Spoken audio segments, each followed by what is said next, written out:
ओम साई राम जी, प्रणाम है आप सबके भीतर बसे हुए साईं को मेरा नमन है, अभिवादन है, आलिंगन है। उम्मीद करती हूँ आप सब लोग खुश होंगे, स्वस्थ होंगे और अपनी दिनचर्या को अच्छे से बिता रहे होंगे। आज का साईं चरित्र का जो पाठ है वो हम करेंगे जी। अध्याय है 30 और हाँ जी, अध्याय है 30 और काका जी वैद्य के ऊपर आज की ये छोटा सा प्रकरण होगा, जिसमें बाबा ने हम सबको क्या समझाया है, आज उसके ऊपर बात करेंगे। आज जो लोग भी इसे सुने प्लीज़ ध्यान से सुने, क्योंकि यहाँ पर बाबा की ब्लेसिंग के सिवाय आपको कुछ नहीं मिलता। जो चाहते हैं बाबा की ब्लेसिंग्स हमारे ऊपर आए और हमें उसका आशीर्वाद प्राप्त हो, तो उसे ध्यान से सुनिएगा ताकि बाबा हम सबको ब्लेस करे। बीच में ये मत सोच लेना कि मैं बहुत सक्षम हूँ, मैं भी आप ही के जैसी एक साधारण सी महिला हूँ, जिससे कि मैं भी पढ़ रही हूँ, मैं भी कुछ सुनूंगी, कुछ समझूंगी और उस पर अमल करने की कोशिश करेंगे। आप भी कुछ सुनिएगा, कुछ समझिएगा और उस पर चलने की कोशिश कीजिएगा। कहते नासिक जिले में वनी ग्राम में काका जी वैद्य नाम के एक व्यक्ति रहा करते थे। नमी ग्राम था, वनी ग्राम था, जहाँ पर काका जी वैद्य नाम के एक व्यक्ति रहते थे। वे श्री सप्तशृंगी देवी के मुख्य पुजारी थे। एक बार वे विपत्तियों में कुछ इस प्रकार ग्रसित हुए कि उनके चित्त की शांति भंग हो गई। मुश्किल आ जाती है घरों में, तो वो बहुत ज़्यादा परेशान हो गए थे। काका जी वैद्य और सप्तरंगी देवी के वो एक पुजारी थे। घर की बहुत सारी विपत्तियों के कारण वो चिंताग्रस्त हो गए थे और उनके मन की शांति जो थी वो भंग हो गई थी और वे बहुत ही निराश हो गए थे। एक दिन अति व्यथित होकर देवी के मंदिर में जाकर अंतःकरण से वे प्रार्थना करने लगे कि हे देवी, हे दयामाई, मुझे कष्टों से शीघ्र मुक्त करो। उनकी प्रार्थना को सुनकर देवी प्रसन्न हो गई और उन्हें रात्रि में ही स्वप्न में बोलती हैं कि तुम बाबा के पास जाओ, वहाँ तेरा मन शांत और स्थिर हो जाएगा। बाबा का परिचय जानने को काका जी बड़े उत्सुक थे, परंतु देवी से प्रश्न करने के पूर्व ही उनकी निद्रा भंग हो गई थी। अभी वो जानना चाहते थे कि कौन से बाबा के पास जाना है, वैसे ही उनकी निद्रा जो थी वो भंग हो गई थी।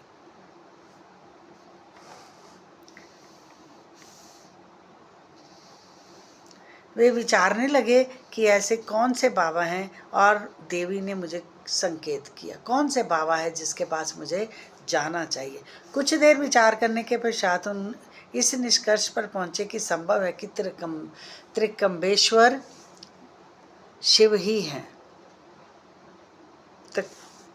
त्रिकम्बेश्वर बाबा जो हैं वो शिव ही हैं, इसलिए वह पवित्र तीर्थ स्थान पर नासिक में गए और वहाँ 10 दिन व्यतीत किए। वे प्रातः काल उठकर स्नान करने के निवृत्त होकर इस मंत्र जाप का साथ ही साथ अभिषेक व अन्य धार्मिक कृत्य भी किया करते थे, परंतु उनका मन पूर्वतः ही अशांत था और वो वापस घर लौट आए। कहते वो वहाँ पर शिव के मंदिर में जो त्रिकम्बेश्वर में था, और वहाँ पर वो नासिक में गए और वहाँ उन्होंने 10 दिन रहे भी, लेकिन उन्होंने वहाँ स्नान भी किया और बाबा को प्रसन्न भी किया। उन्होंने उन्हें खुशियाँ भी दी, लेकिन वो वहाँ अभिषेक भी करते और मंत्र का जाप भी किया करते थे, फिर भी उनका मन जो था वो अशांति था। ये अशांति के कारण वो घर वापस लौट आए थे। तब फिर अपने घर लौटकर वे अंतःकरण से स्वर से देवी से प्रार्थना करने लगे, स्तुति करने लगे कि मुझे अभी भी मेरा मन जो है वो अशांति है, मैं प्रसन्न नहीं हुआ। उसी रात्रि में देवी ने उन्हें पुनः स्वप्न में दर्शन देकर कहा कि तू व्यर्थ ही त्रिकम्बरेश्वर क्यों गया। बोला ही नहीं जा रहा, फंबल हो रहा है नाम मेरे से। बाबा ने वहाँ क्यों गया, वहाँ से जो तो मेरा अभिप्राय शिरडी में था, तो शिरडी क्यों नहीं गया। अब ये बात सुनकर काका जी बड़े हैरान हुए और उन्होंने कहा कि काका जी ने समक्ष मुख्य प्रश्न ये उपस्थित हो गया कि वे कैसे और कब शिरडी में जाएं। कहते हैं कि जब दर्शन का लाभ उठाएं, कैसे उनके दर्शनों का लाभ उठा सकूं, मैं कैसे जाऊं शिरडी। उन्होंने कहा यथार्थ में यदि कोई व्यक्ति किसी संत को मिलने के लिए आतुर हो जाता है तो पूरा यूनिवर्स उसे उस संत से मिलाने की भी इच्छा प्रकट करता है। वस्तुतः यदि पूछा जाए तो संत और अनंत एक ही हैं। संत और अनंत, अनंत मतलब ईश्वर और संत मतलब जो जीवित है उसे संत कहा जाता है। कहते तो वो दर्शन के लिए आतुर हो जाते हैं। केवल संत ही नहीं, भगवान भी उनकी इच्छा को पूरा करना संभव हो जाता है। उसे भी जो कोई ज़्यादा आतुर हो जाता है संत को मिलने के लिए तो भगवान भी उसे उससे मिलाने के लिए भरसक प्रयत्न करते हैं। वस्तुतः यदि पूछा जाए तो संत और अनंत एक ही हैं और उनसे कोई भिन्नता नहीं है। जो अगर देखा जाए ध्यान से, अगर समझा जाए तो संत और अनंत एक ही हैं।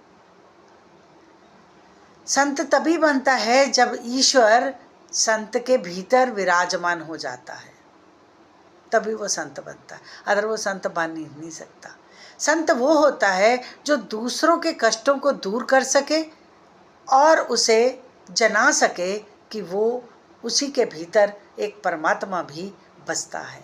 वही पूरा संत होता है जो दूसरों को भी अपने जैसा बना दे, है ना।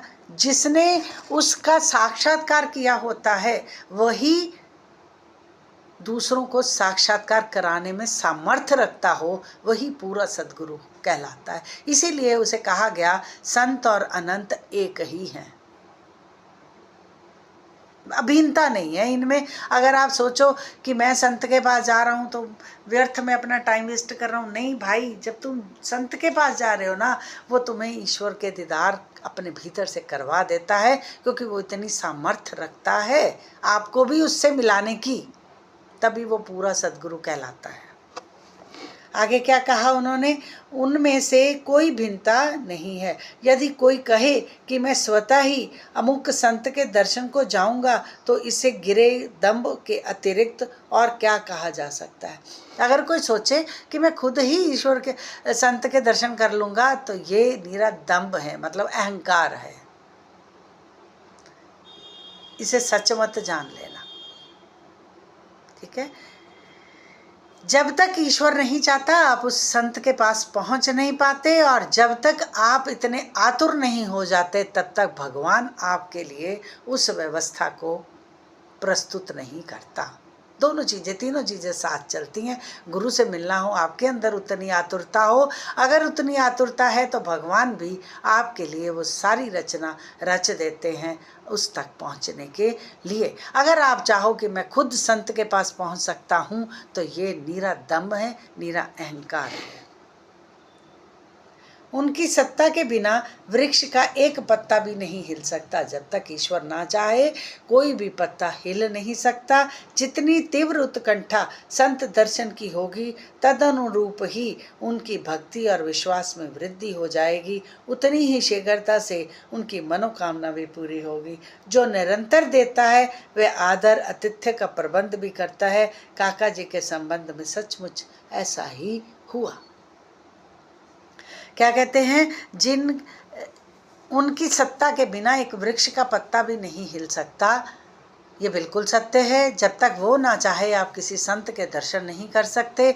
और जितनी आतुरता आपके भीतर होती है उतना ही विश्वास, उसकी भक्ति और विश्वास प्रगाढ़ होता जाता है। जितनी उसके भीतर आतुरता होती है और उतनी ही शीघ्रता से उसकी मनोकामनाएं भी पूरी होती हैं, क्योंकि वो निरंतर देता है और उसका आदर और आतिथ्य का भी बंदोबस्त वो स्वयं ही करता है। ऐसा ही काका साहब के साथ भी हुआ।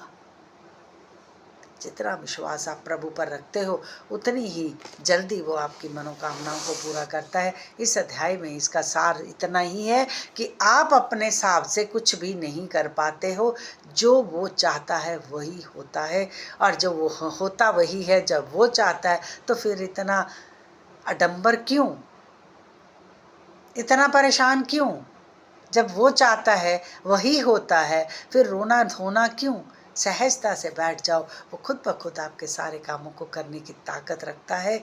वही हमारे लिए हमारा आदर, आतिथ्य का, सत्कार का योगदान भी वही कराता है, जैसा काका साहब के साथ हुआ। ओम साई राम। आपके भीतर बसे साईं को मेरा प्रणाम है। सबको ये कथा अच्छी लगी हो तो प्लीज़ लाइक, शेयर और कमेंट ज़रूर करिएगा। और आप इन बातों को सुनने के बाद आपका भीतर कितना परिवर्तन आया ये भी ज़रूर बताइएगा। ओम साई राम।